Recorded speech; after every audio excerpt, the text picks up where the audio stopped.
আমার জাতি 90 জন কোরআন পড়তে জানে না, নারী পুরুষ শতকরা 90 জন পড়তে পারে না। জানি না উত্তরের মানুষ রাগ হয়ে গেল কিনা, একমত আপনারা? শতকরা 90 জন কোরআন পড়তে জানে না। পড়তে না জানে আমার কোনো আপত্তি ছিল না, কিন্তু আফসোসের বিষয় তো এইখানে, যদি ঘরে ঢুকার সাথে সাথে কোরআনটা চোখের সামনে পড়তো তাইলেও হয়তো মনটাকে বুঝাইতে পারতাম যে ঘরে ঢুকার সাথে সাথেই কোরআনটা চোখের সামনে পড়ে। কিন্তু সমস্ত মুসলমানের ঘরে তো ঢুকার সাথে সাথে টেলিভিশনটা চোখের সামনে পড়ে। কোরআনটা তো চোখের সামনে আনতে হইলে বড় আলমারি খুইলা খুঁজা খুঁজা আনতে হয়। রাগ হয় না, পায়ে হাত রাখি। টেলিভিশনটা তো সামনে পড়ে চোখের সামনে, কোরআনটা তো চোখের সামনে পড়ে না। ঘরে ঢুকার সাথে সাথে কোরআনটা চোখের সামনে পড়ে না। উচিত ছিল ঘরে ঢুকার সাথে সাথে যেন কোরআনটা সামনে পড়ে, এমন জায়গায় কোরআনটাকে রাখা উচিত ছিল। কমসে কম কোরআন দেখা হইল কোরআনের কিছু না কিছু মহত্ব, গুরুত্ব, বরত্ব, সম্মান, এটার ছোঁয়া হইল আমার দিলে লাগতো। কিন্তু আফসোস, টেলিভিশনটা চোখে পড়ে ঘরে ঢুকার সাথে সাথে, বেডরুমে ঢুকার সাথে সাথে টেলিভিশনটা চোখে পড়ে, কোরআনটা পড়ে না। রাগ হেন না। আরেকটা বলবো, কোরআন 90% কোরআন পড়তে জানে না, কিন্তু কোনো আপত্তি ছিল না যদি ডেলি কোরআনটাকে নিয়ে একবার চুমা দিত। শুধু চুমা দিয়া বলতো বুকে লাগায়, মালিক তোর কালাম। পড়তে পারি না, ভালো তো বাসতে পারি। পড়তে তো পারি না, ভালো তো বাসতে পারি, কিন্তু আমার জাতি তো কোরআন বৎসরের পর বৎসর ছুঁয়া দেখে না। এই মজমায় পাওয়া যাবে, কবে কোরআন ছুঁয়া দেখছে বলতে পারবে না। নাই এই মজমায় কেউ? আমি হাত উঠাইতে বলবো না, আছে তো? হ্যাঁ, যুবকরাও বলতে পারবে না ওরা কবে কোরআন হাত লাগায় দেখছে, ছুঁয়া দেখছে, বলতে পারবে না। অথচ আপনারা বললে হাসবেন, ওরাও হাসবে, সবাই বলবে হুজুর হাস্যকর কথা বলল। ওরা ডেলি 2, 4, 10 বার মোবাইল টাচ করে চুমা দেয়। জিগান দেয় না? না দেয়? সত্য তো? অর্তকি, নর্তকী, গায়িকা, সায়িকা, নায়িকা দেখে 2 জন 3 জন মিলা একজন আরেকজনকে খোঁচা দেয়, দেখছ জিনিসটা কি? তো হিট হয়ে যায়, ঠান্ডা হবে কেমনে? মোবাইলের ভিতরে হাত ঢোকে না, কোথায় নাচে জানে না। তো এইখানে বই মজা লয়, মোবাইলের টাচ করে চুমা দেয়। জিজ্ঞেস করেন ওদেরকে, আমি যদি ভুল বলে থাকি। অথচ কবে কোরআনকে চুমা দিছে এটাও জানে না। রাগ হয়ে যাবেন? বলবো এই উত্তরেই আছে, ঘন্টার পর ঘন্টা সিরিয়াল দিয়া বসা থাকে ডাক্তারের কাছে, আর মোটা মোটা ভিজিট দেয়, মোটা মোটা। কেননা উত্তরের ডাক্তারদের ভিজিট আর ওই কমলাপুর সমলাপুরের ডাক্তারের ভিজিট তো এক না, ঠিক না? তো লম্বা লম্বা ভিজিটও দেয়, 4, 4, 5 ঘন্টা বসেও থাকে, কিন্তু একজনও হবে না এখানে যে কোরআনটাকে চাইপা নিয়া বলছে, মালিক শুনছি কোরআনের ভিতরে শেফা রাখা আছে, তুই কোরআন নাকি শেফা হিসাবে নাজেল করছিস। ও মালিক, আমার শেফার দরকার, তোমার কালাম শেফা দিয়া করবে তো করবে কি, আমার শেফার দরকার। আমি বুকে চেপা ধরলাম, ওই পর্যন্ত ছাড়বো না যতক্ষণ পর্যন্ত তোমার কোরআনের শেফা আমার ভিতরে না যাবে। বলেন এখানে কেউ আজ পর্যন্ত বুকে চেপা ধরছে? আমারটা অযৌক্তিক হলে বলেন আপনার জুতা আমার গাল, যদি অযৌক্তিক হয়। কোরআনকে তো চেপা ধরে না। কসম আপনি চাইপা মাস ভর চাইপা ধরেন, দের হায় আন্দের নিহি হ্যায়, এটাই সত্য প্রবাদ বাক্য। 2 দিন দেরি হইতে পারে কিন্তু অন্ধকার হবে না। 10 দিন চাইপা ধরে দেখেন না, 20 দিন দেখেন না, 30 দিন দেখেন না, একদিন না একদিন কোরআনের শেফা আপনার বুক ফাইরা আপনার ভিতরে ঢুকবেই ঢুকবে, ঢুকবেই ঢুকবে, ঢুকবেই ঢুকবে। আর কোরআনই সত্য, ওয়ান্নাজ্জিলু মিনাল কোরআনি মা হুয়া শিফা। আল্লাহ বলে এটা তো শেফার জন্য। এই জন্যই তো কোন আল্লাহওয়ালা লিখছিলেন, इलाज अगर हो सके कुरान और हदीस से, इलाज अगर हो सके कुरान और दुआ से, परहेज करो दवा से। যদি তুমি চিকিৎসা নিতে পারো কোরআন দ্বারা, কোরআনের কাছ থেকে যদি তুমি চিকিৎসা যদি তুমি আদায় করে নিতে পারো, আল্লাহর রসুলের দুয়ার থেকে যদি তুমি শেফা আদায় করে নিতে পারো, তাহলে দাওয়ার কাছে যাও না। একটা গবেষণা আপনাদেরকে শুনাইতেছি আমি, একটা গবেষণা শুনাইতেছি, জানি না আপনারা একমত হবেন কিনা। শোনাবো? হ্যাঁ। মুসলিম দুনিয়ায় বলেন তো বাংলাদেশে কয়টা মানসিক রোগীর হাসপাতাল? সবচেয়ে বড় হাসপাতাল কয়টা বাংলাদেশে? কয়টা? আরে বলেন না কয়টা? কয়শো কোটি মানুষ? কত কোটি মানুষ বাংলাদেশে? 18 কোটি মানুষের জন্য একটা পাগল হাসপাতাল, ঠিক না? হ্যাঁ। এইখানে জানি না গ্রিন কার্ড হোল্ডার আছে কিনা। আছে কেউ গ্রিন কার্ড হোল্ডার? আমেরিকান কেউ নাই? ইউরোপেরও কেউ নাই? গেছে এরকম কেউ আছে? আমেরিকাতে যায় দেখেন প্রত্যেকটা শহরে কয়টা করে হাসপাতাল। মেন্টালিটি হাসপাতাল কয়টা? আমি প্রথম যখন অস্ট্রেলিয়ায় গেছি, প্রথম 2016-তে গেছি প্রথম, তারপরও গেছি অনেকবার, টানা গেছি 3-4 বছর। যাইতে হতেছিল তাবলিগি কাজের কারণে। তো আমি যখন এয়ারপোর্ট থেকে বাহির হয়ে আমি জিজ্ঞাসা করছি যে তোমাদের এখানে মানসিক রোগীর হার কত?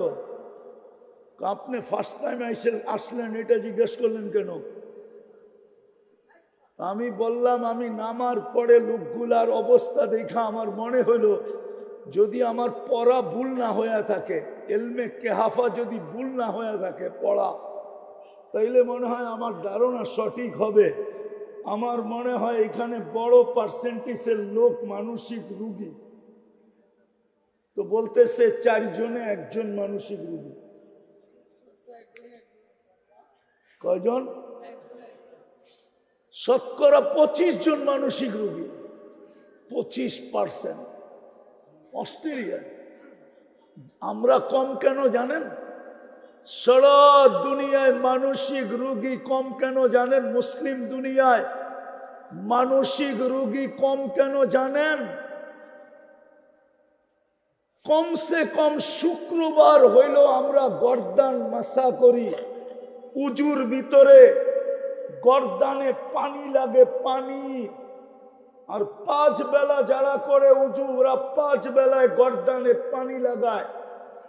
এই জন্য মুসলমানের ভিতরে মানসিক রোগী কম। এই রিচার্জ আমার না, আমেরিকান ডাক্তারের রিচার্জ, আমার না। নিবেন নাম ঠিকানা, নিবেন এই লিটারেচার আমার কাছ থেকে, কিন্তু দুনিয়াতে এটা মিডিয়ায় আসে নাই, আসবে না কোনোদিন। মিডিয়ায় আসবে না, মিডিয়ায় আসতেও দিবে না। যেমন আমি বলি, রাগ হয়েন না, আমার সুশীলরা কি করে, আমার বুদ্ধিজীবীরা কি করে, আমার শিক্ষিতরা কি করে, আমাদের যুবক যুবতীর যৌবন মাটিতে মিশা যেতেছে, মাটিতে। আমার সমাজের সুশীলরা কি করে, আমার সমাজের শিক্ষিতরা কি করে, আমার সমাজের বুদ্ধিজীবীরা কোথায়, আমার সমাজের ডাক্তাররা কোথায়? ওরা কেন এই যুবকদেরকে বলে না ইন্টারনেট ওদের যৌবনকে মাটিতে মিশায়া দিতেছে? একদিন তো আসবে ওরা বাসর রাত্রে ক্যাচ আউট হয়ে যাবে, বাসর রাত্রে ওদের উইকেট পড়া যাবে।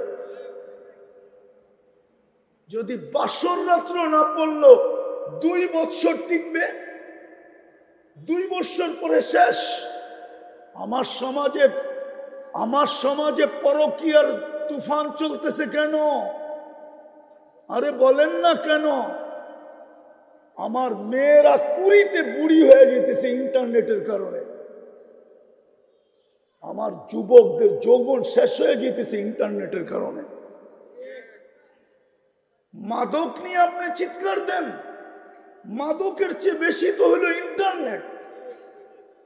ওরা আজে বাজে জিনিস যা সারাদিন দেখে ওদেরকে জিজ্ঞেস করেন। আপনি আমার কাছে সায়েন্স নিয়ে আসেন, সায়েন্স, আমি সায়েন্স দিয়ে আপনাকে বুঝাইয়া দিব, আপনার বিজ্ঞান দিয়ে বুঝিয়ে দিব ওদের যৌবন ডেলি মাটিতে মিশতেছে। এই জন্য আমার সমাজে পরকীয়া বাড়তেছে।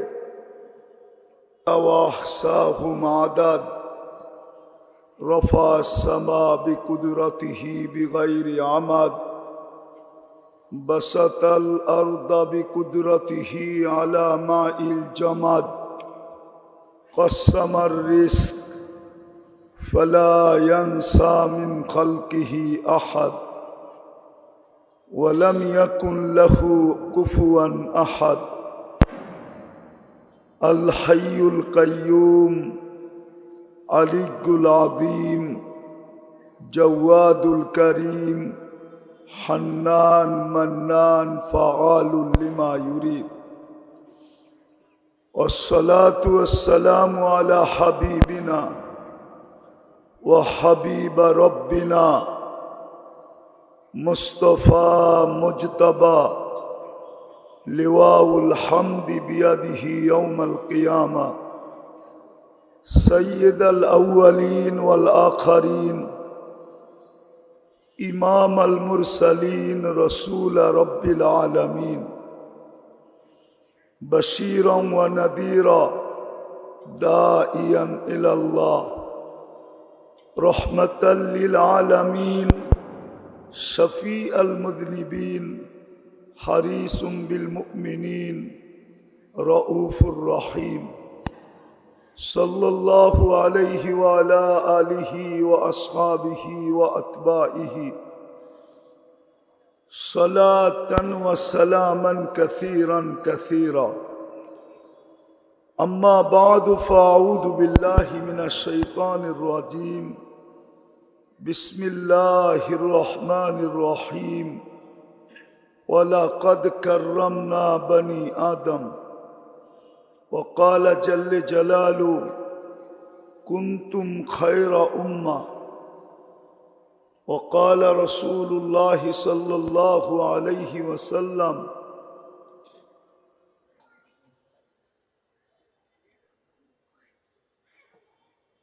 وقال رسول الله صلى الله عليه وسلم إن أكرمكم عند الله أتقاكم أو كما قال عليه الصلاة والسلام দারুল আজহার মাদ্রাসা কর্তৃক আয়োজিত উক্ত তফসিরুল কুরআন মাহফিলের সম্মানিত সভাপতি, উপস্থিত উলামায়ে কেরাম, এলাকার বিভিন্ন জায়গা থেকে আগন্ত মুসলমান ভাইয়েরা, যেই পর্যন্ত লাউড স্পিকারের আওয়াজ পৌঁছতেছে, যদি শোনার সুযোগ থাকে বা কোনো ব্যবস্থা থাকে তো পর্দার অন্তরালে মা ও বোনেরা, কোরআন হাদিস থেকে যতটুকুই তেলাওয়াত করলাম আশা রাখি একই সামনে রেখে কিছু কথা রাখব। সাথে সাথে সকলের কাছে অনুরোধ, যতটুকু শুনব, যতক্ষণ শুনব, পরিপূর্ণ মনোযোগ দিয়ে শুনব। কেননা তফসিরুল কোরআন মাহফিল, কোরআন শব্দটা এখানে সংযুক্ত আছে।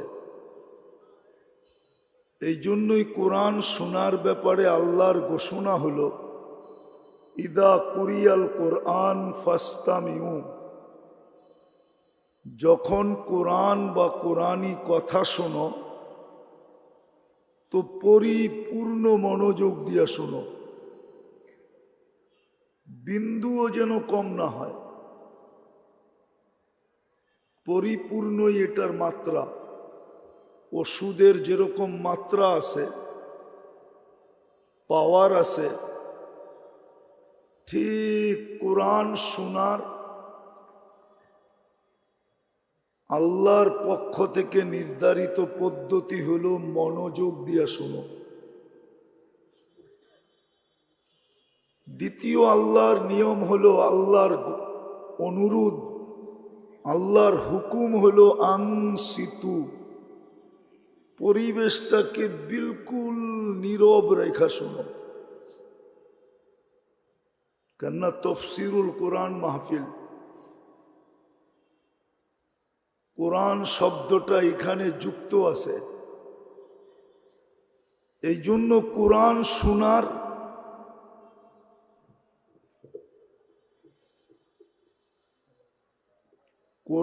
শোনার আল্লাহর হুকুম হলো মনোযোগ দিয়ে শোনো, পরিবেশটাকে বিলকুল নীরব রেখা শোনো। কি রাজি? তাইলে কথা শুরু করা যায়। আর যদি হট্টগোল করবেন, মনোযোগ দিবেন না, হ্যাঁ, এটারও স্বাধীনতা আপনার আছে। কেননা মানুষকে আল্লাহ ইচ্ছা স্বাধীনতা দিয়েছেন, কোন সৃষ্টিকে ইচ্ছা স্বাধীনতা দেন নাই। যদিও সমগ্র সৃষ্টির সামনে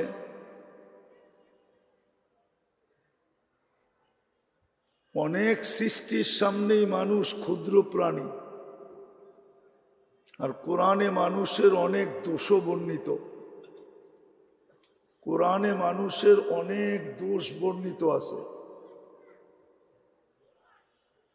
জন্ম তথ্য থেকে নিয়া, জন্মসূত্র থেকে নিয়া, কোন জিনিস দ্বারা মানুষের অস্তিত্ব, এটা থেকে নিয়া মানুষের লম্বা দোষ কোরআনে বর্ণিত আছে। একটা দেখাই, মানুষ বিদ্যুটে দুর্গন্ধময় নিকৃষ্ট পানির তৈরি, মিম্মা ইম্মাহীন। কোন সৃষ্টিকে আল্লাহ এই ঘোষণা দেন নাই যে আমি তোমাকে নিকৃষ্ট জিনিস থেকে তৈরি করছি।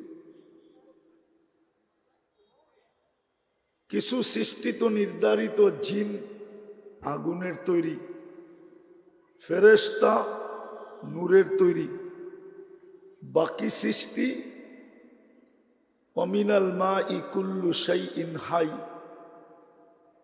পিওর পানি দ্বারা তৈরি। কিন্তু মানুষ বিদ্যুটে দুর্গন্ধময় পানির থেকে তৈরি। আবার সৃষ্টির ভিতরে মানুষের অনেক দোষ। মানুষ সবচেয়ে দুর্বল, যায়িফা। কোরআন বলে মানুষ সবচেয়ে দুর্বল, যায়িফা। মানুষ সবচেয়ে বড় অজ্ঞ, জাহুলা। মানুষ সবচেয়ে বড় অকৃতজ্ঞ। মানুষের চেয়ে কোনো অকৃতজ্ঞ প্রাণী দুনিয়া সৃষ্টির ভিতরে নাই। মানুষ সবচেয়ে অকৃতজ্ঞ। কুতিলাল ইনসানু মা আকফারা, অথবা বলা যায় কাফুরা। মানুষ সবচেয়ে বড় অকৃতজ্ঞ, মানুষ সবচেয়ে বড় অজ্ঞ। সৃষ্টির ভিতরে মানুষের মতো অজ্ঞ নাই। যদিও মানুষ নিজের বিদ্যা নিয়ে গৌরব করে, কিন্তু কোরআন বলে জাহুলা, মানুষ বড় অজ্ঞ। তো যেটা আমি বুঝাইতে চাইতেছি, আল্লাহ করুক বুঝে আসুক। কোরআন যখন শুনবো তো পরিপূর্ণ মনোযোগ দিয়া, পরিবেশটাকে বিলকুল নীরব রেখা, তাইলেই কিন্তু পুরস্কার মিলবে, নাইলে মিলবে না। হ্যাঁ, পুরস্কার যাদের জন্য সাজানো আছে ওদের মিলবে, কিন্তু আমাদের পুরস্কার মিলবে না। আয়াতের শেষে কিন্তু পুরস্কারের ঘোষণা আছে। এই জন্য অনুরোধ করব, খুব মনোযোগ দিব, পরিবেশটাকে বিলকুল নীরব নির্জুম রাখব। পারবেন তো ইনশাআল্লাহ? সত্য তো? হ্যাঁ, তাইলে আপনাদের কাছে একটা প্রশ্ন রাখা যায়। বিবেকের কাছে একটা প্রশ্ন রাখা যায়, এই উত্তরাবাসীর কাছে বা আজমপুরবাসীর কাছে একটা প্রশ্ন রাখা যায়।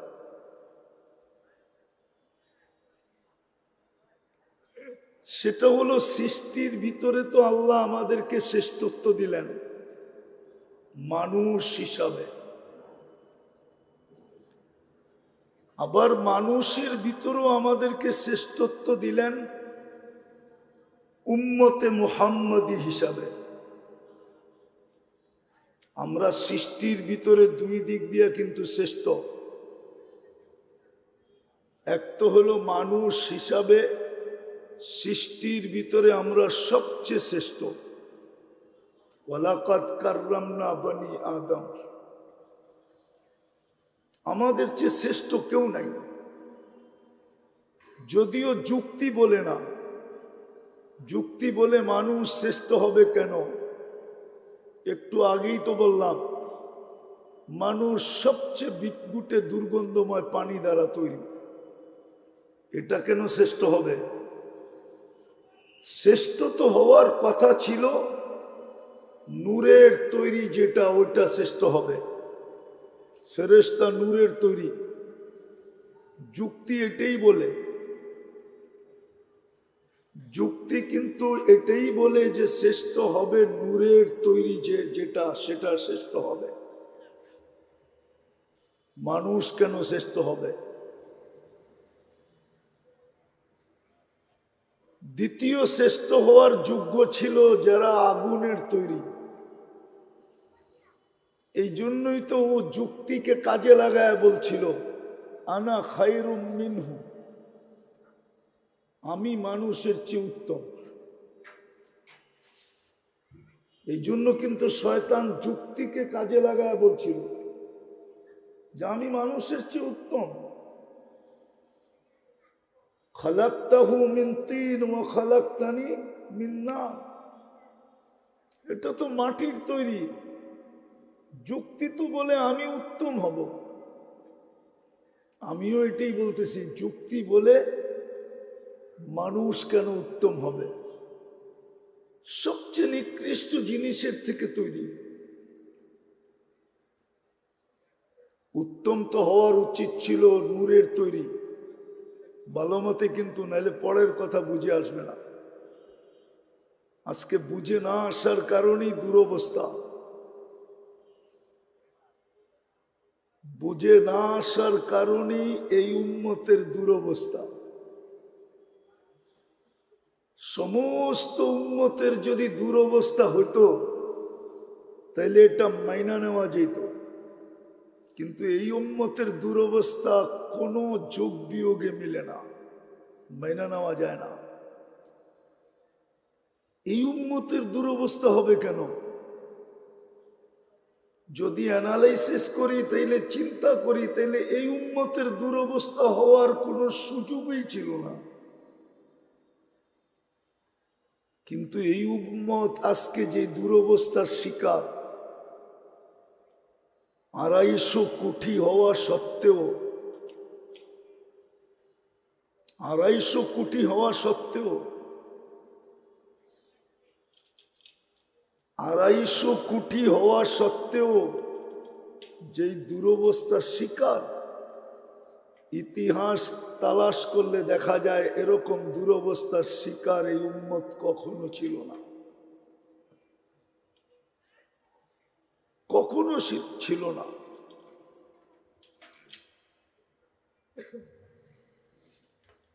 এই উম্মতের আজকে যে দুরবস্থা, 70% সারা দুনিয়ার সম্পদ এই উম্মতের পায়ের নিচে। জানি না হুজুররা মানবে কিনা। 70% দুনিয়ার সম্পদ এই উম্মতের পায়ের নিচে।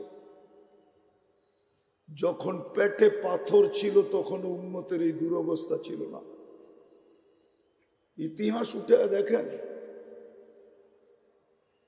যখন গায়ে কাপড় ছিল না তখনও এই দুরবস্থা ছিল না।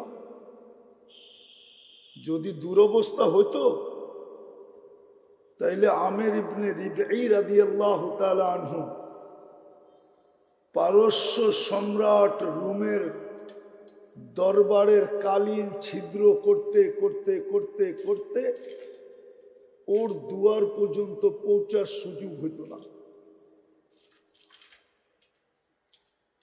ও জানতো যে দুরবস্থার শিকার না, সোয়া নেওয়াটাই আমার জন্য বুদ্ধিমানের কাজ হবে।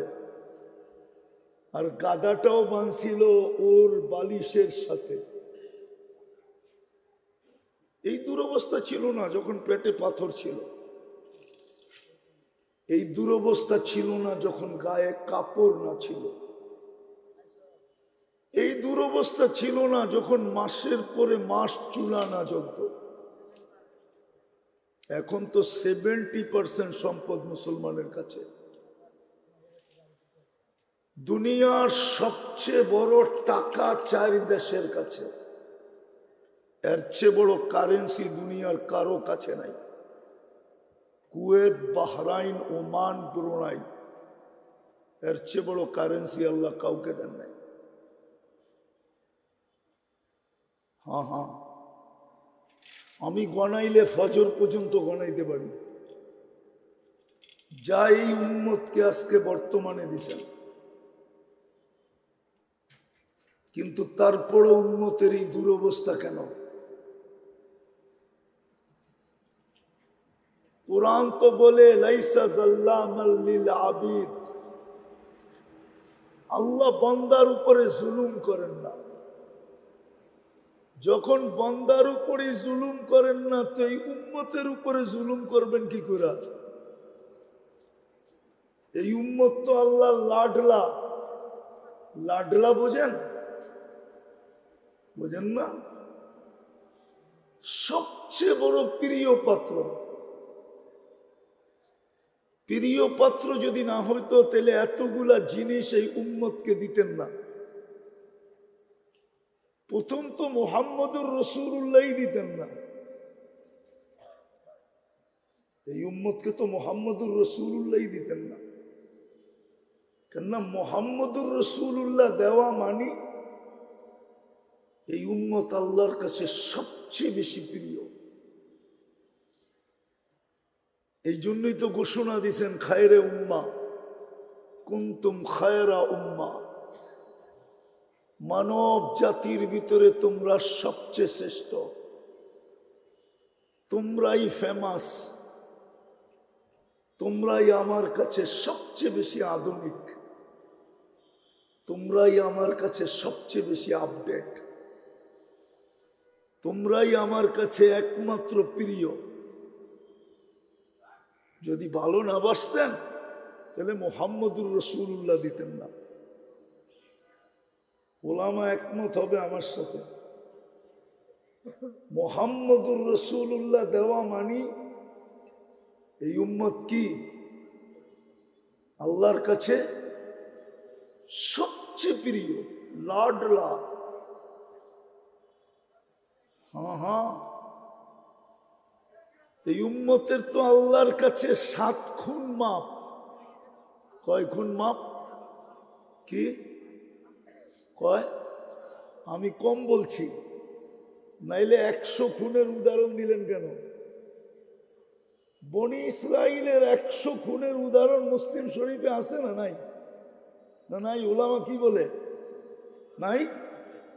100 খুনের উদাহরণ আছে। আচ্ছা, বনি ইসরাইলের 100 খুনের আসামিকে যদি মাফ করতে পারেন 2 কদম দিয়া, তাইলে তো এই উম্মতের হাজারো খুন আল্লাহ মাফ করতে পারেন কদম ছাড়া। ওইখানে তো কদম চলছে, এখানে কদম ছাড়াই মাফ করতে পারেন। হাদিসে কুদসি দিব? আচ্ছা, একটা দেই, ঠিক না? আল্লাহ তো বলে ফালাম্মা তায়াক্কানতা বিল বাওয়ার ওয়া যানানতা আন্নাকা মিন আহলিন নার মানাহতু ইলাইকা রিদওয়ানি ওয়াল্লাইতু ইলাইকা গফরানি ওয়া কুলতু লাকা লা তাহজান গফারতু লাকা যুনুবা ওয়াল আওসার ওয়া লিআজলিকা সাম্মাইতু নফসি আল আজিজুল গফফার। আফসোস যদি আপনারা আরবি বুঝতেন। এই উম্মতকে তো আল্লাহ সম্বোধন করে বলতেছে ফালাম্মা তায়াক্কানতা বিল বাওয়ার ওয়া যানানতা আন্নাকা মিন আহলিন নার। যদি তোর চিন্তায় তুই সিদ্ধান্তে পৌঁছলি যে ধ্বংস তোর জন্য অনিবার্য, দুজক তোর জন্য নির্ধারিত, এটা তোর সিদ্ধান্তে যদি তুই পৌঁছলি, মানাহতু ইলাইকা রিদওয়ানি, আমি রেজার চাদর দিয়া তোকে ডাকতে দেরি করি না, ওয়াল্লাইতু ইলাইকা গফরানি, তোকে মাগফিরাতের ভিতরে ডুবাইতে দেরি করি না। ছুটা এসব পিঠে হাত দিয়া বলতে থাকি, চিন্তার কোনো কারণ নাই, তোর গুনাহ খাতা মাফ। তোর জন্যই তো আমি আজিজুল গফফার। আরেকটা দিব,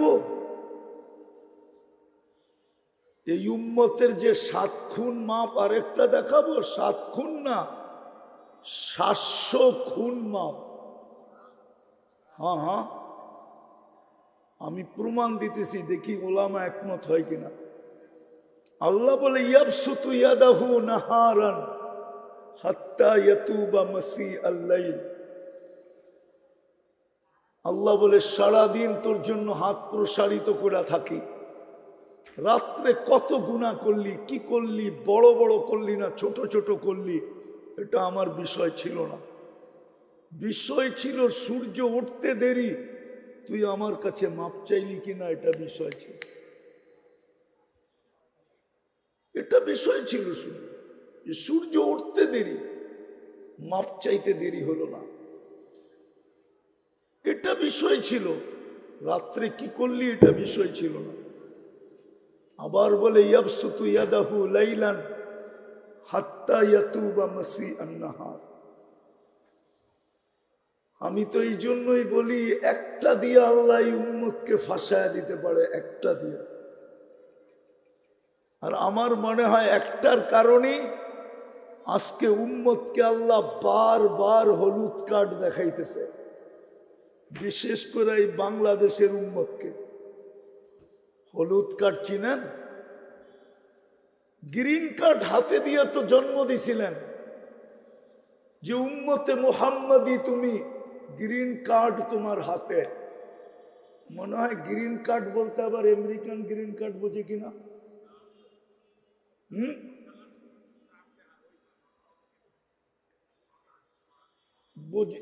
আমেরিকান গ্রিন কার্ড বোঝে কিনা, কেননা উত্তরের মানুষ তো, আবার বুঝলেও বুঝতে পারে, ঠিক না?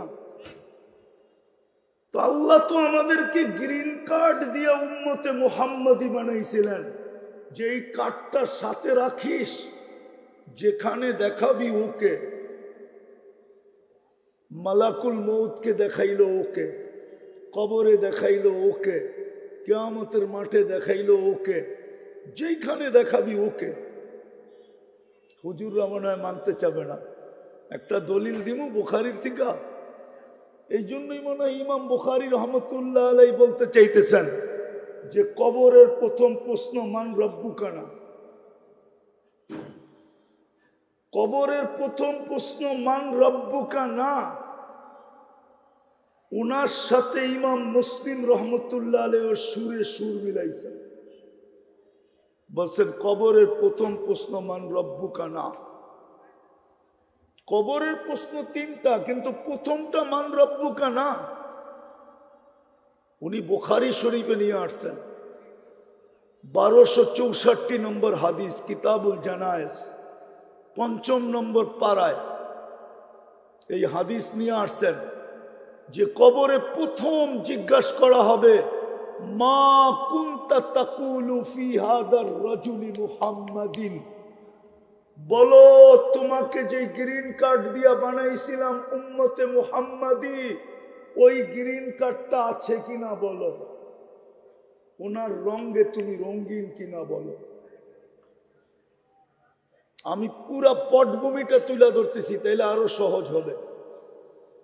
ইমাম বুখারী রহমতুল্লাহ আলাই বাপ বানছেন, বাপ অধ্যায় নিয়ে আসছেন যে মৃত্যু ব্যক্তিকে দাফন করার পরে আত্মীয় স্বজন যখন ফিরতে থাকে, তখন মৃত্যু ব্যক্তি ওদের ফিরার জুতার আওয়াজ শুনতে পায় যে আমাকে রেখা চলে যেতেছে।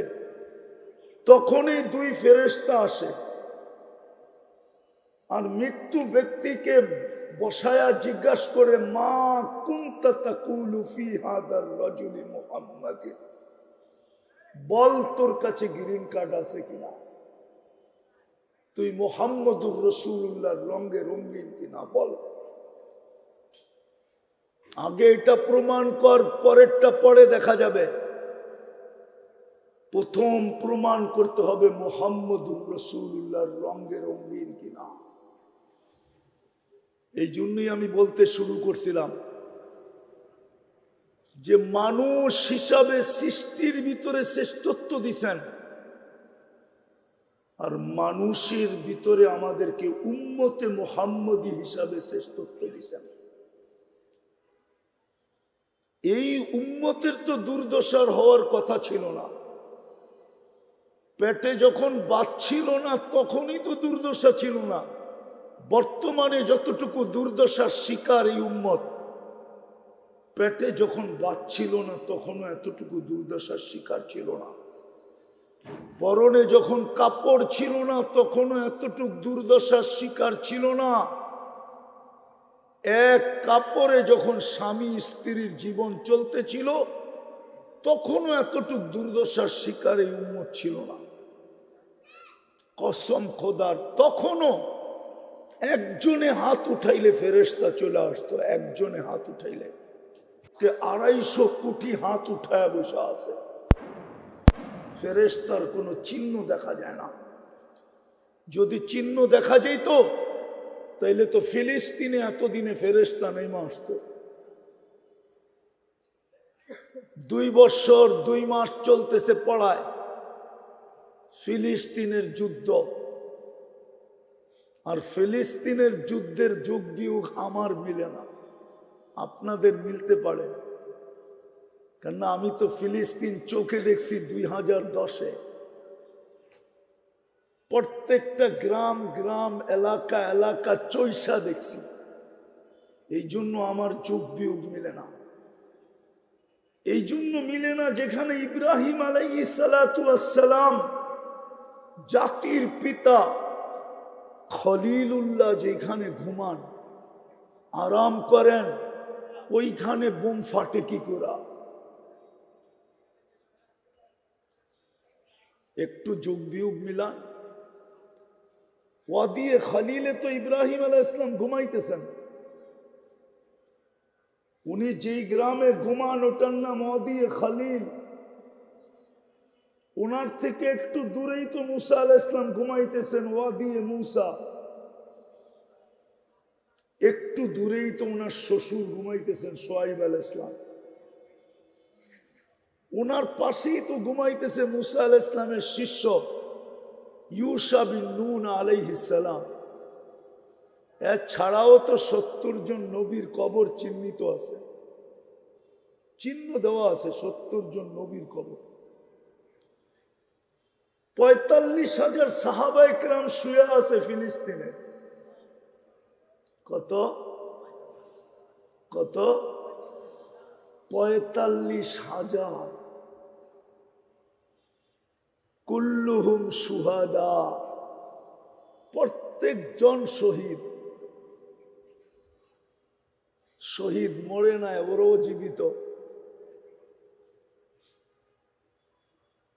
যেইখানে আল্লাহ সম্মেলন করেন, আল্লাহ আরশে নেওয়ার দরকার ছিল, বাইতুল্লাহর থেকে নিয়ে যেতেন। নবীদের সম্মিলন আপনার সবচেয়ে উত্তম ঘরে বাইতুল্লাহ করতেন।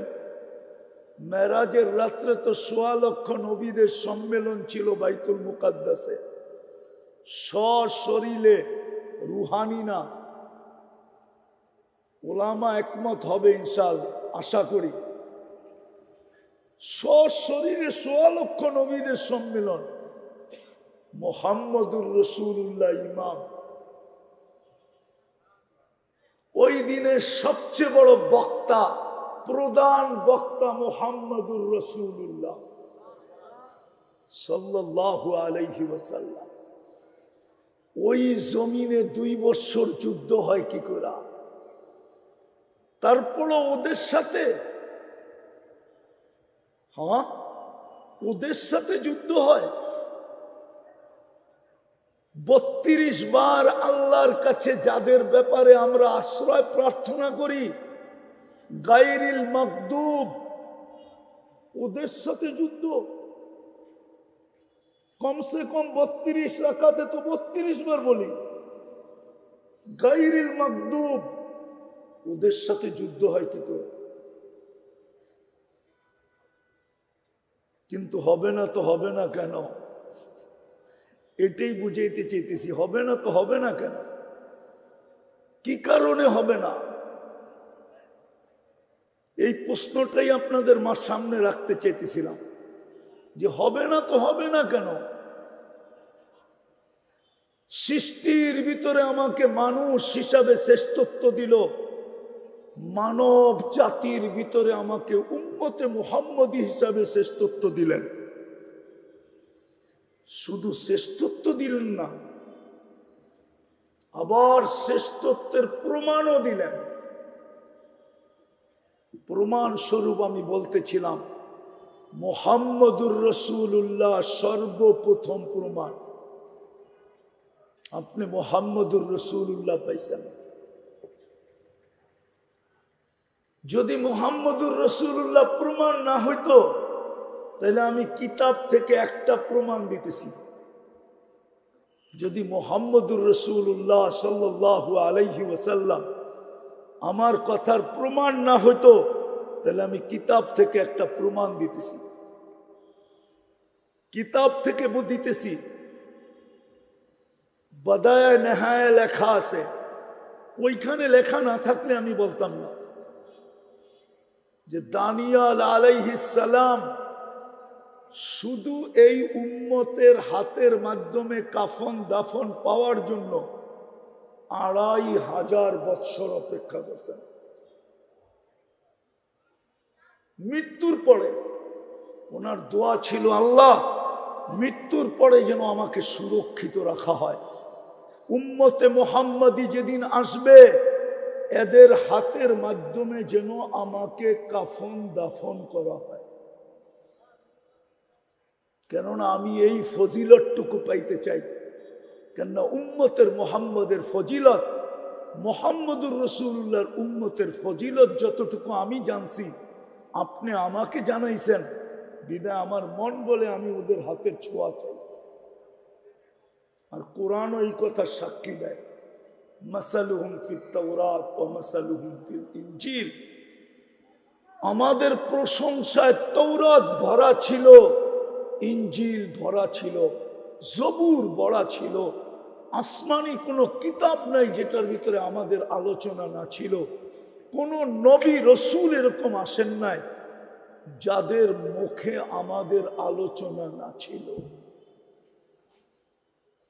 আদম আলাইহিস সালাম থেকে নিয়ে ঈসা আলাইহিস সালাম পর্যন্ত আমাদের আলোচনাই আলোচনা ছিল। যদি আমাদের আলোচনা না থাকবে তো ঈসা আলাইহিস সালাম কেন দোয়া করলেন যে আল্লাহ আমাকে উম্মতে মুহাম্মদী বানায় পাঠান? আল্লাহ কেন কবুল করলেন? উনি কেন আসবেন? উনি দাজ্জালকে কেন হত্যা করবেন? কিন্তু যেদিন আসবেন উনি ইমামতি তো করবেন না, ইমামতি তো করবেন মাহদী আলাইহিস সালাম। উনি বলবেন ইমামতি করার অধিকার আমার নাই, এখন পর্যন্ত নাই যতক্ষণ আপনি বেঁচে আছেন। কেন আপনি উম্মতের ইমাম, আমি উম্মতের একজন ব্যক্তি। আপনার পরে যখন ইমামতি আমার কাছে আসবে তখন আমি ইমামতি করব, কিন্তু আজকে তো আপনি ইমাম। তো শ্রেষ্ঠত্বের প্রমাণ হইল মুহাম্মদুর রাসূলুল্লাহ। খোলার সময় আমার কাছে নাই, নইলে এটাকে অনেক খোলা যায়। দ্বিতীয় প্রমাণ হলো কোরআন। কি কি কি কি? কোরআন কালামুল্লাহ, কোরআন না কালামুল্লাহ। আল্লাহ নিজের কালাম দিয়া দিছেন,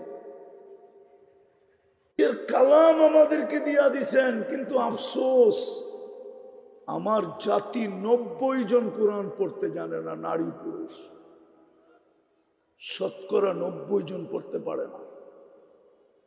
জানি না উত্তরের মানুষ রাগ হয়ে গেল কিনা, একমত আপনারা? শতকরা 90 জন কোরআন পড়তে জানে না। পড়তে না জানে আমার কোনো আপত্তি ছিল না, কিন্তু আফসোসের বিষয় তো এইখানে, যদি ঘরে ঢুকার সাথে সাথে কোরআনটা চোখের সামনে পড়তো তাইলেও হয়তো মনটাকে বুঝাইতে পারতাম যে ঘরে ঢুকার সাথে সাথেই কোরআনটা চোখের সামনে পড়ে। কিন্তু সমস্ত মুসলমানের ঘরে তো ঢুকার সাথে সাথে টেলিভিশনটা চোখের সামনে পড়ে। কোরআনটা তো চোখের সামনে আনতে হইলে বড় আলমারি খুইলা খুঁজা খুঁজা আনতে হয়। রাগ হয় না, পায়ে হাত রাখে। টেলিভিশনটা তো সামনে পড়ে চোখের সামনে, কোরআনটা তো চোখের সামনে পড়ে না। ঘরে ঢুকার সাথে সাথে কোরআনটা চোখের সামনে পড়ে না। উচিত ছিল ঘরে ঢুকার সাথে সাথে যেন কোরআনটা সামনে পড়ে, এমন জায়গায় কোরআনটাকে রাখা উচিত ছিল। কমসে কম কোরআন দেখা হইল কোরআনের কিছু না কিছু মহত্ব, গুরুত্ব, বরত্ব, সম্মান, এটার ছোঁয়া হইল আমার দিলে লাগতো। কিন্তু আফসোস টেলিভিশনটা চোখে পড়ে ঘরে ঢুকার সাথে সাথে, বেডরুমে ঢুকার সাথে সাথে টেলিভিশনটা চোখে পড়ে, কোরআনটা পড়ে না। রাগ হবেন না। আরেকটা বলবো, কোরআন 90% কোরআন পড়তে জানে না, কিন্তু কোনো আপত্তি ছিল না যদি ডেলি কোরআনটাকে নিয়ে একবার চুমা দিত। শুধু চুমা দিয়া বলতো বুকে লাগায়, মালিক তোর কালাম। পড়তে পারি না, ভালো তো বাসতে পারি। পড়তে তো পারি না, ভালো তো বাসতে পারি, কিন্তু আমার জাতি তো কোরআন বৎসরের পর বৎসর ছুঁয়া দেখে না। এই মজমায় পাওয়া যাবে, কবে কোরআন ছুঁয়া দেখছে বলতে পারবে না। নাই এই মজমায় কেউ? আমি হাত উঠাইতে বলবো না, আছে তো? হ্যাঁ, যুবকরাও বলতে পারবে না ওরা কবে কোরআন হাত লাগায় দেখছে, ছুঁয়া দেখছে, বলতে পারবে না। অথচ আপনারা বললে হাসবেন ওরাও হাসবে, সবাই বলবে হুজুর হাস্যকর কথা বলল। ওরা ডেলি 2-4-10 বার মোবাইল টাচ করে চুমা দেয়। জিগান দেয় না? না দেয়? সত্য তো? অর্তকি নর্তকী গায়িকা সায়িকা নায়িকা দেখে 2-3 মিলা একজন আরেকজনকে খোঁচা দেয়, দেখছ জিনিসটা কি? তো হিট হয়ে যায়, ঠান্ডা হবে কেমনে? মোবাইলের ভিতরে হাত ঢোকে না, কোথায় নাচে জানে না। তো এইখানে বুঝি মজা লয়, মোবাইলের টাচ করে চুমা দেয়। জিজ্ঞেস করেন ওদেরকে, আমি যদি ভুল বলে থাকি। অথচ কবে কোরআনকে চুমা দিছে এটাও জানে না। রাগ হয়ে যাবেন? বলবো এই উত্তরেই আছে, ঘন্টার পর ঘন্টা সিরিয়াল দিয়া বসা থাকে ডাক্তারের কাছে, আর মোটা মোটা ভিজিট দেয়, মোটা মোটা। কেননা উত্তরের ডাক্তারদের ভিজিট আর ওই কমলাপুর সমলাপুরের ডাক্তারের ভিজিট তো এক না, ঠিক না? তো লম্বা লম্বা ভিজিটও দেয়, 4-4, 5-5 ঘন্টা বসেও থাকে, কিন্তু একজনও হবে না এখানে যে কোরআনটাকে চাইপানিয়া বলছে, মালিক শুনছি কোরআনের ভিতরে শেফা রাখা আছে, তুই কোরআন নাকি শেফা হিসাবে নাজেল করছিস। ও মালিক, আমার শেফার দরকার, তোমার কালাম শেফা দিয়া করবে তো করবে কি, আমার শেফার দরকার। আমি বুকে চেপা ধরলাম, ওই পর্যন্ত ছাড়বো না যতক্ষণ পর্যন্ত তোমার কোরআনের শেফা আমার ভিতরে না যাবে। বলেন এখানে কেউ আজ পর্যন্ত বুকে চেপা ধরছে? আমারটা অযৌক্তিক হলে বলেন আপনার জুতা আমার গাল, যদি অযৌক্তিক হয়। কোরআনকে তো চেপা ধরে না। কসম আপনি চাইপা মাস ভর চাইপা ধরেন, দের হায় আন্দের নিহি হ্যায়, এটাই সত্য প্রবাদ বাক্য। 2 দিন দেরি হইতে পারে কিন্তু অন্ধকার হবে না। 10 দিন চাইপা ধরে দেখেন না, 20 দিন দেখেন না, 30 দিন দেখেন না, একদিন না একদিন কোরআনের শেফা আপনার বুক ফাইরা আপনার ভিতরে ঢুকবেই ঢুকবে, ঢুকবেই ঢুকবে, ঢুকবেই ঢুকবে। আর কোরআনই সত্য, নুনাজ্জিলু মিনাল কুরআনি মা হুয়া শিফা। আল্লাহ বলে এটা তো শেফার জন্য। এই জন্যই তো কোন আল্লাহওয়ালা লিখছিলেন, इलाज अगर हो सके कुरान और हदीस से, इलाज अगर हो सके कुरान और दुआ से, परहेज करो दवा से। যদি তুমি চিকিৎসা নিতে পারো কোরআন দ্বারা, কোরআনের কাছ থেকে যদি তুমি চিকিৎসা যদি তুমি আদায় করে নিতে পারো, আল্লাহর রসুলের দুয়ার থেকে যদি তুমি শেফা আদায় করে নিতে পারো, তাহলে দাওয়ার কাছে যাও না। একটা গবেষণা আপনাদেরকে শুনাইতেছি আমি, একটা গবেষণা শুনাইতেছি, জানি না আপনারা একমত হবেন কিনা। শোনাবো? হ্যাঁ। মুসলিম দুনিয়ায় বলেন তো বাংলাদেশে কয়টা মানসিক রোগীর হাসপাতাল? সবচেয়ে বড় হাসপাতাল কয়টা বাংলাদেশে? কয়টা? আরে বলেন না কয়টা? কয়টা? কয়শো কোটি মানুষ? কত কোটি মানুষ বাংলাদেশে?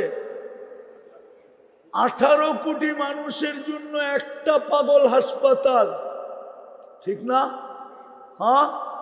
এইখানে জানি না গ্রিন কার্ড হোল্ডার আছে কিনা। আছে কেউ গ্রিন কার্ড হোল্ডার? আমেরিকান কেউ নাই? ইউরোপেরও কেউ নাই? গেছে এরকম কেউ আছে? আমেরিকাতে যায় দেখেন প্রত্যেকটা শহরে কয়টা করে হাসপাতাল। মেন্টালিটি হাসপাতাল কয়টা? আমি প্রথম যখন অস্ট্রেলিয়ায় গেছি, প্রথম 2016-তে গেছি প্রথম, তারপরও গেছি অনেকবার, টানা গেছি 3-4 বছর। যাইতে হতেছিল তাবলিগি কাজের কারণে।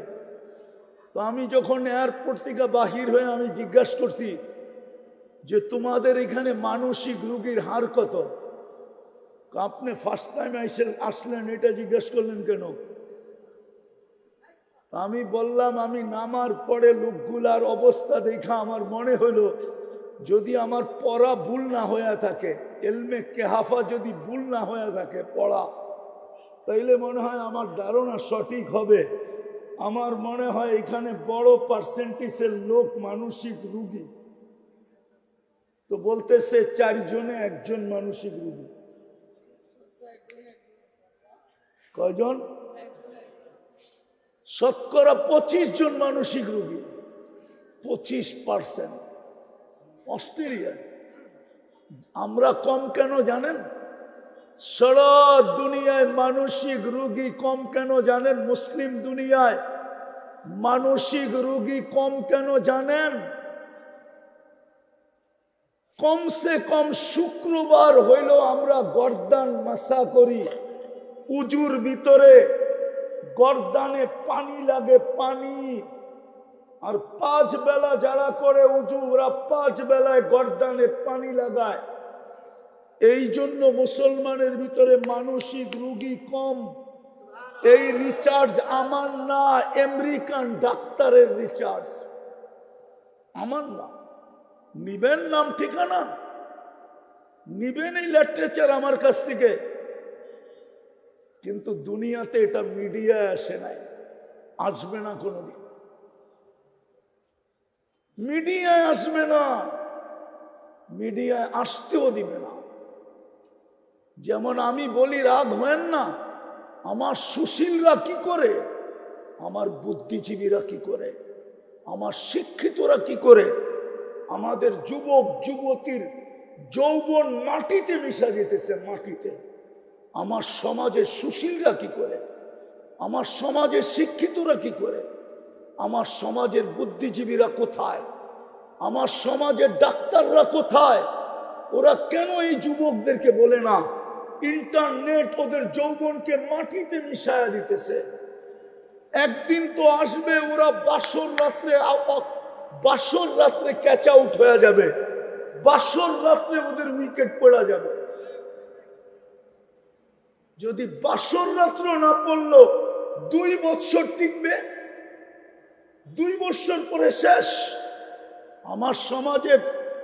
আমার সমাজে পরকীয়ার তুফান চলতেছে কেন? আরে বলেন না কেন? আমার মেয়েরা 20-তে বুড়ি হয়ে যেতেছে ইন্টারনেটের কারণে। আমার যুবকদের যৌবন শেষ হয়ে যেতেছে ইন্টারনেটের কারণে। মাদক নিয়ে আপনি চিৎকার দেন, মাদকের চেয়ে বেশি তো হলো ইন্টারনেট। ওরা আজে বাজে জিনিস যা সারাদিন দেখে ওদেরকে জিজ্ঞেস করেন। আপনি আমার কাছে সায়েন্স নিয়ে আসেন, সায়েন্স, আমি সায়েন্স দিয়ে আপনাকে বুঝাইয়া দিব, আপনার বিজ্ঞান দিয়ে বুঝিয়ে দিব ওদের যৌবন ডেলি মাটিতে মিশতেছে। এই জন্য আমার সমাজে পরকীয়া বাড়তেছে। কেননা পুরুষ করবে কি? ইন্টারনেট দেখতে দেখতে দেখতে দেখতে দেখতে ও তো বুড়ি হয়ে গেছে। এখন পুরুষ যাবে তো যাবে কোথায়? মেয়ে পরকীয়া করবে না তো করবে কি? ও তো ইন্টারনেট দেখতে দেখতে দেখতে নিজের যৌবন মাটিতে মিশায়া দিছে। এখন ওই নারী পরকীয়া করবে না তো করবে কি? পরকীয়ার তুফান তো আমার সমাজে এই জন্য, শুধু ইন্টারনেটের কারণে। আপনি ওদেরকে জিজ্ঞেস করেন, আমি ওদের পায়ে হাত রাখি, ওদেরকে জিজ্ঞেস করেন ওরা যা সারাদিন দেখে, যদি আল্লাহ সাত্তারি না করতেন তাইলে কোনো মা বাবা সন্তানকে ঘরে ঢুকতে দিতেন না। ওদেরকে জিজ্ঞেস করেন, ওদের জীবন তো ইন্টারনেটে শেষ। যদিও এটা আমার আলোচ্য বিষয় ছিল না, কথায় কথা চলে আসছে। আমার জাতির শিক্ষিত লোকগুলা তো বাধা দেয় না। আমার কাছে প্রমাণ আছে, প্রমাণ নিবেন, আরো প্রমাণ দিতে পারবো আমি। আমার দুনিয়া ঘুরা, আমি বলতেছি দুনিয়া ঘুরা ছাড়া না। মনে করেন না আমি খিলগার থেকে এখানে আইসা বলতেছি, আমি দুনিয়া ঘুরছি, আল্লাহ আমাকে দুনিয়া দেখাইছে। আপনাদের উন্নত দুনিয়া শুধু আমি নিউজিল্যান্ড দেখি নাই, বাকি সব দেখা শেষ। একবার না একাধিকবার। আর আমার জন্য যাইতে কোনো আলহামদুলিল্লাহ বাধাও নাই, আমি যে কোনো মুহূর্তে যেতে পারি। আল্লাহ আমাকে ওই ব্যবস্থা করে দিয়েছেন, বিদায় আমি চোখে দেখে বলতেছি। আমি দিলাম না লাউড স্পিকার বাইরে খোলা আছে, এই জন্য। ওলামা জানে কি জানে না আমি তাও জানি না। মুড়িও বিক্রি হয় না এতটুকু, উন্নত দুনিয়ায় সেক্স ডল যতটুকু বিক্রি হয়। কেন? ওই দুনিয়ায় যৌবন খালি হয়ে যেতেছে। এই জন্যই তো আমি বলি, মুসলিম যুবকরা যদি যৌবনকে সুরক্ষিত করত, তাইলে কয়েকদিন পরে আমরা গার্মেন্টসের কাপড়ের জায়গায় যৌবন এক্সপোর্ট করতাম। যৌবন হোয়াইটরা আসতো আর বলতো সব আমার, টিকেটও আমার, ভিসাও আমার, বাড়িও আমার, গাড়িও আমার, পয়সাও আমার, ডলারও আমার। আমার যৌবন দরকার, চল তুই আমার সাথে, তুই শুধু এনজয় করবি, চল।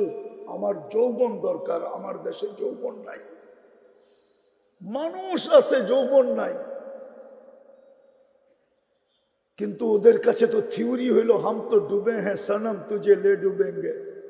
আমরা তো ডুবছি, তো করে ডুবায় ছেড়ে দিন। আজকে যুবক যুবতী ডুবতেছে, আমরা বললে আমাদেরকে উল্টা ব্যাখ্যা করা হয়। আমরা বলে কি বলে দেশপ্রেমিক না, আমরা বলে ব্রন্ড মাইন্ডেড। আমাদের জ্ঞান গভীরতা নাই, আমরা কিচ্ছু বুঝি না। এরা মোল্লা, এই জন্যই আমাদেরকে কানে ধরে ঘুরাইতে সহজ হয়। ঠিক না? ঠিক না? কি বলেন? তো যেটা বুঝাইতেছিলাম, 2 নম্বর প্রমাণ ছিল যে আল্লাহ নিজের কালাম দিলেন, রসুল দিলেন, কালাম দিলেন। কিন্তু কালামকে তো ছুঁয়েও দেখি না, চুমা দিয়েও দেখি না, বুকে লাগায়ও দেখি না, বুকে লাগায়ও দেখি না। আরো শ্রেষ্ঠত্বের প্রমাণ দেওয়া যায়। ওলামাদের কাছে আমার প্রশ্ন, কোন উম্মতকে আল্লাহ এইভাবে মসজিদ বানাইতে দিছিলেন যেইভাবে আজকে আমরা মসজিদ বানাই? জুইলাত লিয়াল আরদু মসজিদা, কোন উম্মতের জন্য ঘোষণা ছিল কিনা? কোন উম্মত এইভাবে যেখানে খুশি সেখানে মসজিদ বানাইতে পারত কিনা? পারত না। এটাও আমাদের শ্রেষ্ঠত্বের প্রমাণ যে আল্লাহ পুরো জমিনকে আমাদের জন্য মসজিদ বানায় দিয়েছে। সেজদা করতে দেরি, আমি তুলা নিতে দেরি করব না। কিন্তু আমি শেষ জায়গায় চলে আসছি। প্রশ্ন আপনাদের কাছে, বিবেকের কাছে, সৃষ্টির ভিতরে আমাকে মানুষ হিসাবে শ্রেষ্ঠত্ব দিলেন, বলেন আপনার আমার ভিতরে মানবতা কতটুকু? আল্লাহ তো মানুষকে মূল্যায়ন করবেন, জানোয়ারকে তো করবেন না। আপনি বলবেন আমি তো মানুষ হিসাবেই মরব, কিন্তু কোরআন তো বলে না। কোরআন তো বলে মানুষ হিসাবে জন্ম নিলেই মানুষ হয় না। যদি হইতো তাহলে হাতের বানানোটাকে কেন আল্লাহ জানোয়ার বলতেন? মানুষকে তো হাত দিয়ে তৈরি করছেন। সমগ্র সৃষ্টিকে তো আল্লাহ তৈরি করছেন 2 অক্ষর দিয়া। মানুষকে তো তৈরি করছেন কুদরতি হাত দিয়া। সমগ্র সৃষ্টিকে তো তড়িঘড়ি কমপ্লিট করছেন 6 দিনে। আপনাকে আমাকে তো কমপ্লিট করলেন 10 মাসে। আপনাকে কেন জানোয়ার বলবে? আরো দু চারটা দেখাবো। সৃষ্টির ভিতরে সবচেয়ে সৌন্দর্য দিল আপনাকে, পুরা ভান্ডারটা যেন সৌন্দর্যে লাগায় দিল আপনার উপরে, ওটাকে জানোয়ার বলবেন কেন? চার কসম খায়া ঘোষণা দিলেন সৃষ্টির ভিতরে সবচেয়ে সুন্দর গঠন তোর। তিন ওয়াসাইতুন ওয়া তুর সিনিন ওয়া হাদাল বালাদিল আমিন। চার কসম খাওয়ার পরে বললেন সবচেয়ে সুন্দর গঠন তোর। ওই গঠনের জিনিসটাকে কেন আল্লাহ জানোয়ার বলবেন? জানোয়ার। আরেকটা বলবো, সাজাইতে সাজাইতে, যার শব্দটা যদিও আল্লাহর জন্য শোভনীয় না, কিন্তু আমি বুঝানোর জন্য বলতেছি, সাজাইতে সাজাইতে সাজাইতে সাজাইতে ঘোষণা দিলেন ইন্নী লাকা মুহিব্বা, আই লাভ ইউ। যে মানুষের প্রেমে পড়ে গেলেন, ভালোবাসায় পড়ে গেলেন, ওই মানুষটাকে জানোয়ার বলবেন কেন? বোঝা গেল মানুষ মানুষ হইলেই মানুষ হয় না। বিদায় আপনি আর আমি যে সৃষ্টির সেরা হইলাম, মানুষ রূপে মানবতা কতটুকু? আপনি বলবেন মানবতা শিখবো কোথায়? তাইলে আপনারা কেন বলেন মানবতার দূত কে? হুজুররা বলো কে? আরে বলেন না, ছাত্ররা বলো না। মানবতার দূত তো হইল মুহাম্মাদুর রাসূলুল্লাহ। আপনার ভিতরে মানবতা কতটুকু? মানবতা যদি হইতো তাহলে আমার সমাজের এই চিত্র হয় কি করে, যেটা স্টেজে বলাও যায় না, চিত্র তুলা ধরাও যায় না। হইতে পারে তুলা ধরতে গেলে আমার গাড়ি এইখান থেকে বাহিরও হবে না,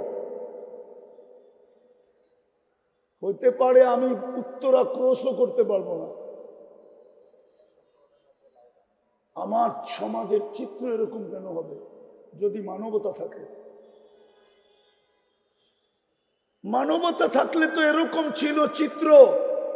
যুদ্ধের ময়দানে জীবনটা বাহির হইতেছে পিপাসায়, আপন ভাই পানি নিয়ে ছুটা গেছে, পাশের থেকে একজন ডাক দিছে পানি, বলছে ভাই ও পিপাসিত বেশি, ওর কাছে জানা। ওইখানে যাওয়ার পরে আরেক জায়গার থেকে আওয়াজ আসছে পানি, তো দ্বিতীয় বলছে ও আমার চেয়ে বেশি পিপাসিত, ওইখানে যান না। তো ওইখানে যায় দেখে দুনিয়ায় নাই। দ্বিতীয় জনের কাছে আইসা দেখে দুনিয়ায় নাই, আপন বাড়ির কাছে আইসা দেখে ও নাই। এটার নাম তো ছিল মানবতা। এটার নাম তো মানবতা ছিল না যে 1000 টাকার শাক নিয়ে রাস্তার পাশে বসতে বেচতে হয়তো 1500 টাকা বেচবে, 500 টাকা মিলবে, 2 কেজি চাউল কিনবে, একটু শাক কিনবে, একটু ডাইল কিনবে। ওর কাছ থেকে আইসা তো হাত পাতা উচিত ছিল না যে দে ডেলি 100 টাকা। এটা কি মানবতা? তুমি মানুষ, এটার নাম তো মানবতা ছিল। রাগ হয়ে যাবেন বলবো, আমার সমাজ তো দেখি রাস্তাঘাটে পোস্টার দেখলে দেখি সমাজ সেবকের অভাব নাই, ঠিক না? আওয়াজ না, আওয়াজ না, মনোযোগ। কিন্তু আজ পর্যন্ত বাংলাদেশে আমাকে বাড়ি করে দেন তো একটা, যে তৃতীয় লিঙ্গের কোনো আশ্রয় কেন্দ্র কেউ খুলছে? আমাকে দেখান, একটা দেখান। এটা কি সমাজ সেবার অন্তর্ভুক্ত ছিল না? যে তৃতীয় লিঙ্গের মানুষগুলা রাস্তায় রাস্তায় ঘুরবে আর মানুষকে বিরক্ত করবে আর হাত পাতবে আর বাসা বাড়িতে উঠে চিল্লা চিল্লি করবে, আর যুবকরা ওদেরকে নিয়ে মজা নিবে। যুবকরা তো ওদেরকে নিয়ে মজা নেয়। রাতের অন্ধকারে তো একদল মানুষ ওদেরকে নিয়ে মজা নেয়। উচিত তো ছিল আমার সমাজের বিত্তশালীদের, সমাজ সেবকদের উচিত ছিল বৃদ্ধাশ্রম যখন খুলতে পারছ, তৃতীয় লিঙ্গের জন্য একটা আশ্রম খোলো, 10 জনকে নিয়ে যাও আর বলো এইখানে থাকবি, 2টা কাপড় পরবি, 2 বেলা খাবি, আর আল্লাহ আল্লাহ করবি, তুই রাস্তায় ঘুরা ঘুরা নিজের ইজ্জত বিলীন করার প্রয়োজন নাই। তাইলে তো বুঝতাম আপনি সমাজসেবক। রাগ হয় না, বুঝানোর জন্য বলতেছে। সৃষ্টির ভিতরে শ্রেষ্ঠত্ব দিল, মানবতা কোথায়? আল্লাহ তো দাম দিবে মানুষকে। আপনি কালকে এই চেহারা নিয়ে দাঁড়াবেন কি করে বলেন? ওইখানে কোন কার্ড চলবে বলেন? শেষ উম্মতে মুহাম্মদী বানাইলেন, উম্মতে মুহাম্মদী বানাইলেন, কিন্তু প্রমাণ দিলেন তোর চেয়ে বেশি ভালোবাসা। আগে বললাম না, এক হাদিসই যথেষ্ট। কিন্তু বলেন ওই রসুলের রঙে রঙিন কতটুকু? কবরে যে প্রথম প্রশ্ন হবে, বলো এই ব্যক্তিকে চিনো কিনা? ও আমার জাতি, কি জবাব দিবেন বলেন? দুনিয়াই শেষ। কোরআন তো আফসোস করে বলতেছে, আরাদিতুম বিল হায়াতিদ দুনিয়া। এই মাটি নিয়ে তোরা খুশি হয়ে গেলি, আর উত্তরার বাড়িঘর নিয়ে খুশি হয়ে গেলি, আর আজমপুরের ফ্ল্যাট নিয়ে খুশি হয়ে গেলি। আমি তো তোদের ঠিকানা নিজ কুদরতি হাতে বানাইছিলাম। এই উম্মতের জান্নাত তো আল্লাহ নিজের কুদরতি হাতে বানাইছেন। কোরআন বলে, ইয়াগফির লাকুম দুনুবাকুম ওয়া ইউদখিলকুম ফি জান্নাতিন তাজরি মিন তাহতিহাল আনহার ওয়া মাসাকিন তাইয়্যিবাতান ফি জান্নাতি আদন। জান্নাতে আদম তো আল্লাহ কুদরতি হাত দিয়ে বানাইছেন। জান্নাতে আদম তো এই উম্মতকে দেওয়ার জন্য আল্লাহ অঙ্গীকার করতেছেন। বিদায় আমাদের দুরবস্থা হবে না তো কার হবে? মাত্র তো হলুদ কার্ড, 21 তারিখ থেকে হলুদ কার্ড শুরু হয়েছে। শুক্রবার প্রথম হলুদ কার্ড, শনি রবি সোম মঙ্গল বুধ 3 দিন গ্যাপ ছিল, পরে আবার বৃহস্পতিবারে হলুদ কার্ড, আবার 6 দিন গ্যাপ ছিল, গত বৃহস্পতিবারও হলুদ কার্ড, কালকেও বৃহস্পতিবার আসতেছে। আসেন তওবা করি, নাইলে হইতে পারে লাল কার্ড দেখায় দিবে, লাল কার্ড। আপনি বলবেন আল্লাহর কি আমাদের প্রয়োজন নাই? নো, আপনার আমার প্রয়োজন আল্লাহর নাই। আপনি যদি ব্র্যান্ড চেঞ্জ করতে পারেন, ফার্নিচার চেঞ্জ করতে পারেন, এমনকি পশ্চিমা কালচার আইনা আপনি যদি হায় হায় ডব্লিউ চেঞ্জ করতে পারেন, মাঝে মাঝেই ডব্লিউ বোঝেন না মনে হয়, চেঞ্জ করতে পারেন, তো আল্লাহ কি উম্মত চেঞ্জ করতে পারে না? ওলামা তো বলবে 600 কোটি কাফের, আমিও বলি কাফের, কিন্তু আমি বলি এটা রিজার্ভে রাখা আছে। যেমন বাংলাদেশের সার্কুলেশন দেওয়া সৈনিকের সংখ্যা সবাই জানে, কিন্তু রিজার্ভে কত রাখা আছে এটা কেউ জানে না। কেননা রানিং সৈনিকের থেকে রিজার্ভের সৈনিক বেশি থাকে। এটা সব দেশের নিয়ম। আল্লাহ 600 কোটি রিজার্ভে রাখছে, আর বইলা দিছে ইয়াস্তাবদিল কওমান গায়রাকুম, তোমাদেরকে লাল কার্ড দেখায়া চেঞ্জ করে দিব, আর ওদেরকে আইনা তোমাদের জায়গায় বসায় দিব। ফালা ইয়াকুনু আমসালাকুম, তোমাদের মতো নিমক হারাম হবে না, তোমাদের মতো অকৃতজ্ঞ হবে না, তোমাদের মতো কপাল পোড়া হবে না, তোমাদের মতো হতবাগা হবে না, তোমাদের মতো নিকৃষ্ট হবে না। বিদায় আপনি মুহাম্মদুর রাসূলুল্লাহর রঙে কতটুকু রঙিন? এই জন্যই তো দুরবস্থা। চলেন আল্লাহর কাছে তওবা করি। এই উম্মতকে আল্লাহ সুযোগ দিছেন, অপেক্ষা করবেন হাত্তা ইউগারগির, কণ্ঠনালীতে রূহ আসার পূর্ব মুহূর্ত পর্যন্ত। সারা দিন অপেক্ষা করেন, যে দিনের সূর্যের আলো দেখতে পাইল, সারা রাত্র অপেক্ষা করেন সে যে সূর্য ডুবা দেখতে পারল। রাজি? তওবা করতে রাজি? রাজি? কে কে রাজি? তাইলে বলেন আল্লাহ অতীত থেকে তওবা করলাম, বলেন বলেন বলেন বলেন বলেন নামান, আসেন, কমসে কম আসেন। ওলামাদের ছত্র ছায়ায় আইসা ওলামাদের দিক নির্দেশনায় ওলামা আপনাদেরকে কঠিন করবে না, সহজ করবে।